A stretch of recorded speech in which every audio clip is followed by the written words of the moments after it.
Damon Khan here for Seconds Out with one of the hardest working men in all of boxing. John, it wouldn't be a Midland show, a Birmingham show without you here, your presence here too. And this is your show here. Pleasure to be here, John. Just hearing that you had some health issues, but glad to see you still on the surf, still walking and putting on shows. How's life? All good. It takes a lot to stop me. When I first had the device fitted on the Friday, the Saturday after 3 years ago, I was at Manchester, Liverpool, winning a prize fighter with one of our lads, and that was hard. Like, by the end of the night, I was pretty tired. So, yeah, I got a clean bill of health. Everything was good. It was a bit scary on Monday and Tuesday, but I'm a bit of a warrior anyway where health's concerned, but it's all good. And then, yeah, tonight we had 5 winners, all good local lads, working with my good friend Spencer McCracken Sr. His son boxed, and one of Matthew Macklin's lads I put on, through my friendship with Macklin. And yeah, it was a good little, this is what we do. Small all shows, bread and butter, get on with them. The lads get the wins, they get the chance to grow a fan base. And that's what they did tonight, and there was some good performances. A little thought about a couple of the fighters. First of all, Raza Hamza, returned to the ring. It's been a year or so out since he last fought against Nat Collins. Also, Oscar McCracken too, notched up his second victory in the pros as well. And like you said, Matthew Macklin's fight. Just what are your impressions of seeing those two out tonight, or those 3 out tonight? It was nice to see Raza back in. He knocked his arm, I think. I think that was quite obvious to see. But, he won well against a strong game kid. Oscar McCracken, you would not believe that's the second time in a competitive ring. I know that for a fact. People won't believe it, but I know him because I've known him since he was a kid. That's why I put an August show on strictly for Oscar McCracken, because he's a qualified lawyer. He can't do September. And his dad says to me, can we do something about it? I says, August shows are really hard. They made it work through their hard work. And, like I say, I put it on strictly for Oscar because, 1, he's such a nice kid. And 2, he's a good fighter. I know he's a lawyer, and that's his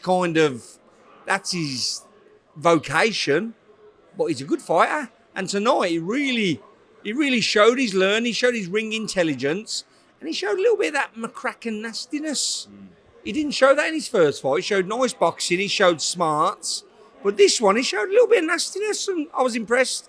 Corey O'Regan boxed really well. Matthew Macklin's new prospects. I helped in the corner with Mark Hurley, and he boxed really, really well. Went through the gears against a tough, hard road warrior who doesn't very, very rarely get stopped, and he stopped him in the 5th round, more from fatigue and kind of intensity than any one shot, but he'd done the job, and it was really good. We had a couple of lads making their debuts. Ali Riemann looked good, brought great support. Chris King was in a bit of a wild, messy fight, but that happens. He got the win. That's the important thing. And it was just a really, really nice, entertaining night. The crowd stayed the whole night. Nobody really drifted off, which was good. And got another one in 2 weeks. That's what we do. These lads need to fight at home, need to impress their home fans, need to build their fan base, need to fight without the bright lights sometimes with the levels of experience. And that's what we do. We give them the chance to do that. And like I say, it's always good to help people that you work with. And, like I say, I don't train or manage any of these guys, but my friends do. So as far as I'm concerned, you get stuck in and you help them out, you know what I mean? Let's move our attention to your gym. What's the latest with the fighters at the Eastside Boxing Gym? It's busy, man. They've all got fights coming up. Niall Berry is on Scott Murray's dinner show in Cannock. So is Cliff Henry and Liam O'Hare. Zach Evans, he's not from our gym, but I manage him. He's on that show. Then we've got our own shows where we're getting the likes of Scott Melvin, Omar Davis, Ryan Whelan. We're getting all those lads out. All like new pros who are looking good.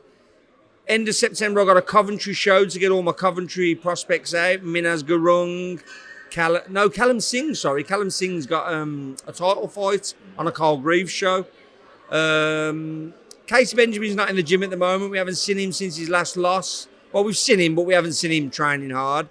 Shakan Pitters has got a European title fight in France in November. Got to go into the Lions Den. but our gym's done it before, and Shakan's a veteran now. Sam Eggington is going over to Canada for a title fight, and there's a potential Kazakhstan fight as well. Scott Murray's doing some big shows in Kazakhstan, and he's a huge fan of Sam. Well, who isn't? You know what I mean? He's a huge fan of Sam, and the Kazakhs want him on. They think somewhere he's got Kazakh blood in him. You know, they've had a look at him. So, yeah, the gym's real busy. Got some good stuff going on. Jess Barry has got a warm-up fight on Scott Murray's Sunday afternoon show, and then we're going to be pushing for a big title with her. Steed Woodall, fingers crossed, has got potentially some big news coming up, which off the back of knocking out Lerone Richards was probably the upset and the performance of the year last year, like, you know, for the odds and the fact that nobody really believed it apart from us. So, yeah, there's a lot going on. It's busy. I think we did a head count the other day, and I think we've got 14 pros at Eastside Gym. It's a lot of pros, hence why we have to do all these small shows, because it's not just the big names. We've got to make sure that the guys coming through have got the chance to be big names by boxing on these shows. So, yeah, it's busy, but I wouldn't have it any other way. You know, it's not a job for me. It's not a chore. It's not, oh, I got to do it. It's the best thing I can do. You know, I always tell people if I won the lottery tomorrow, which I wouldn't because I don't do it, but if I did, I'd be in the gym the next day. It's my place I want to be. That's why I don't go on holidays. People go on holidays to get away from work and the grind and the stuff that they need a holiday for. The gym's my holiday. Every day I go somewhere where I'd choose to be. If I didn't have anywhere to go, I'd go there. So I'm a lucky guy like that, you know what I mean? So it's all really good, Eamon. It's really good. Good to hear. We haven't caught up in a while, so I just want to ask you as well too. Since our last chat, Savannah Marshall went into the PFL cage. Yeah. She won a PFL debut. I think she might be going back to boxing, but what did you think of her debut win in the smart cage? Do you know what?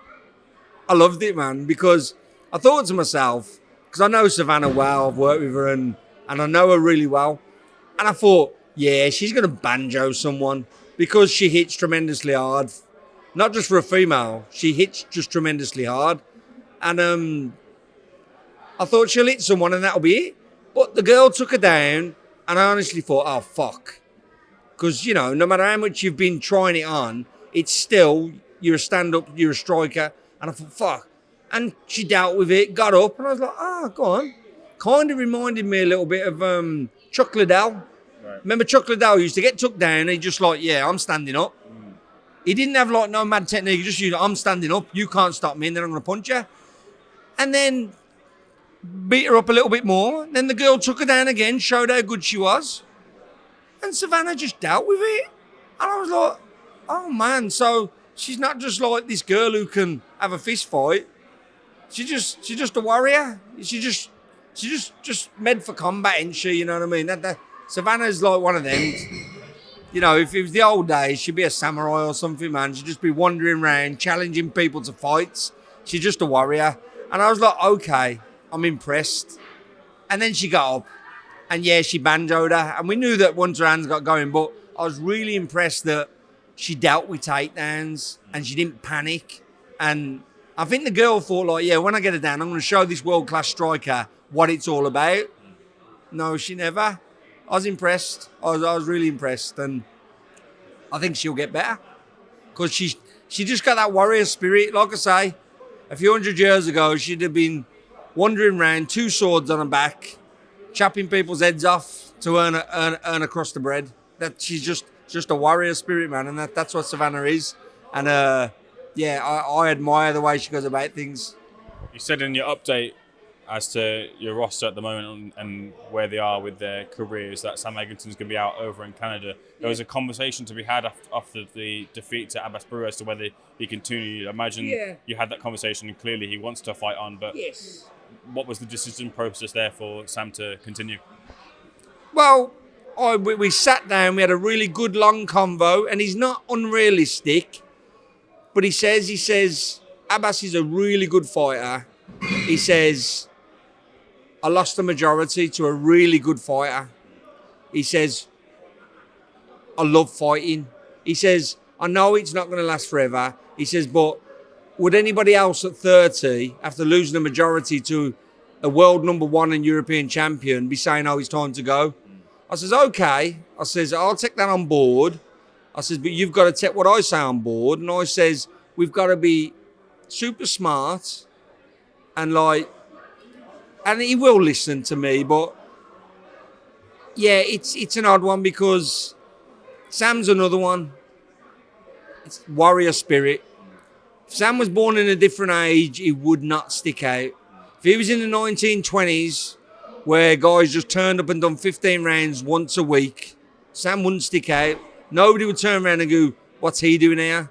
You know, if he was in the Middle Ages, he'd be just a barbarian going around on horseback and, you know, that's him. Same like Savannah. There's very special people who have got that. I'm not one. That's why I'm a coach, and that's why I retired. And most people are not one because it's rare, and he is. And you've got to let that be, and you've got to give it advice, and you've got to help where you can. But when he's, you know, I think he'll take my advice when he really, you know, but like I say, he's got a warrior spirit like I've never seen, seriously. And I've seen, so I'm not saying the best fighter is, you know, Sam will know that I'm not going to say he's the best fighter ever or the best, but I've never seen anyone who's so kind of calm most 90% of the time with a thirst for combat like it. He hasn't got it anywhere else. If he was in there, you'd see him sitting in a corner. You wouldn't even know he was a boxer unless you knew boxing. But in the ring, he's got a thirst for combat like I've never seen. So we gotta let him finish how he wants to finish. And I'll be hoping to guide that and help that. I'm sure I will. But yeah, and like I say, if anyone else at 30 had lost a split decision in a potential fight of the year to someone as good as Abbas, nobody would be saying, they'd be saying, oh, I mean, look at guys like John Ryder, and they were still fighting strong at 36. They had fights at 30 where if you'd have extinguished that warrior spirit, we wouldn't have seen their best years. So we're going to be really smart, really careful. He's not going to be this kind of fight the year every other fucking week, but he's not quite ready to say he's ready to stop fighting. So hopefully, you know, he pulls off another couple of upsets. We choose what's best for Sam, not best for the promoters or best for the public. And there might be a couple of other chapters left in this absolute crazy roller coaster ride that he is. But we're going to be smart about it, hopefully. Appreciate the response there, John. Looking forward to seeing Sam back in action. Just want to close out with a couple of things, get your thoughts on the wider boxing sphere. First of all, a big fight coming up between AJ and Dubois. When the fight has been discussed, between the two, a lot of people are kind of saying that this is a fight where whoever lands their big, clean punch first probably is going to be the winner. But I just wonder if the boxing IQ for both fighters, but maybe more so AJ, considering he's moved to Ben Davison, they studied a lot of tape and game plan a lot. Is that being overlooked in the fight? Is what's going to win for either fighter their boxing IQ as opposed to just the brute strength here? Do you know what? You could be right, Eamon, but it's heavyweight boxing with two punchers. And as we've seen, it could also be over in the blink of an eye from either of them because they're both tremendous hitters. They can both be hurt, as most heavyweights can. Let's be honest. You know, look at Ron Lyle and George Foreman. Super tough men, but they both hit the deck when they fought each other because they're two big hitting men. Yet George Foreman stood up to everything, you know, so people can get hurt, you know what I mean? So, but I think it's going to be a really close, tough fight because Daniel Dubois really surprised me when he kind of turned things round attitude-wise. Whether Don Charles has done that, whether somehow, I'm not sure, but I was like, okay, yeah, you've turned a corner that I couldn't see. I'm impressed. AJ's done the same thing, but I've always rated AJ. You know, people jump on and off bandwagons. I've always rated him. I understand that people can get hit and hurt, especially people who knock people out. Because when you're risking knocking someone out, you're risking yourself getting knocked out. And I've always been a fan, and I've always known what he can do. But Dubois really impressed me. The way he's just gone, fuck it, the worst has happened. I'm going for it. If your chin is better than my punch, fine. If it's not, then, and I'm intrigued. I'm genuinely intrigued. If you asked me to predict and bet, I wouldn't shy away from it. I'd say AJ will maybe get him down the straight with a bit of experience and extra. But I wouldn't bet on it. So I would make a prediction, but I wouldn't bet on it. And I'm really intrigued. I'm really looking forward to it. And how good is it that we got 2 British heavyweights that are intriguing the whole world? And one of them's named Tyson Fury. That's how good we've got it. I was having a discussion on a forum the other day actually, and was on about the 50s. We had a light heavyweight, Don Cockle, come up and done the business light heavy because there was nothing any good there. The 60s. We had a few British level guys who really, they wouldn't even let him go near Sonny Liston and stuff like that. The 70s. The 80s we started to see, the start of Frank Bruno, the 90s. Then all of a sudden, we're a force in world heavyweight boxing.